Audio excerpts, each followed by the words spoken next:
বিশ্বের কয় নম্বর ধনী? 1 নম্বর ধনী। উনি হলেন ইন্টারমিডিয়েট পাস, ওনার কোনো বিবিএমবি অনার্স মাস্টার্স নাই।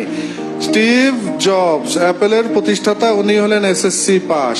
ডেলের প্রতিষ্ঠাতা মাইকেল ডেল, উনিও হলেন এইচএসসি পাস। আকিজ গ্রুপের প্রতিষ্ঠাতা মরহুম আকিজ সাহেব, উনি হলেন জিরো পাস, জিরো থেকে হিরো। পার্টেস কোম্পানির প্রতিষ্ঠাতা হাসিম সাহেব, এটা একটা বিশাল কোম্পানি, উনি আবার নর্থ সাউথ ইউনিভার্সিটি ট্রাস্টি বোর্ডের চেয়ারম্যান ছিলেন, উনি হলেন ক্লাস 4 পাস। ইনারা ব্যতিক্রম না, ইনারাই কমন। বিশ্বব্যাপী গবেষণায় দেখা গেছে সারা পৃথিবীর কোটিপতিদের মধ্যে 90%ই কোনো বিবিএমবি অনার্স মাস্টার্স নাই, সাধারণ রেজাল্ট। তাহলে কি আমরা একটা সিদ্ধান্তে আসতে পারি, যদি কোটিপতি হতে চাও লেখাপড়া ছেড়ে দাও, এত কষ্ট করে এত কিছু। ভিসি, ভিসি মানে কি? ভাইস চ্যান্সেলর, তার ডিনকে বলতেছেন। ডিন কাকে বলে? বিভাগীয় প্রধান। You should have very good relation with your A+ students. মানে একটা ভার্সিটি ভিসি স্যার ডিন স্যারকে পরামর্শ দিচ্ছেন যে আপনার ডিপার্টমেন্টে যারা A+, এদের সাথে সম্পর্ক রাখবেন। কেন?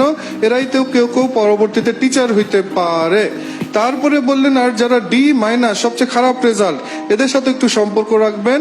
কারণ 20 বছর পরে আপনার ডিপার্টমেন্টে সবচেয়ে খারাপ রেজাল্টের ছাত্র আপনার ফ্যাকাল্টির উন্নতির জন্য, ল্যাব লাইব্রেরি বিল্ডিং বানানোর জন্য আপনাকে 20-50 লক্ষ টাকা কি করবে? দান করবে। কি হবে? তার তো রেজাল্ট খারাপ, তার চাকরি বাকরি হবে না, কি শুরু করবে? ব্যবসা শুরু করবে। জিপিএ 5 না হলেও হতাশ হতে নাই। ভালো রেজাল্ট না হলে বুঝতে হবে আপনি আগামীর বিল গেটস, আপনি ভবিষ্যতের আকিজ। আর যাদের রেজাল্ট ভালো, তারা যেই বন্ধুদের রেজাল্ট খারাপ, তাদের সাথে কি রাখতে হবে? খাতির রাখতে হবে, যাতে 20 বছর পরে ওই বন্ধুর কোম্পানিতে কি পাওয়া যায়? চাকরি পাওয়া যায়।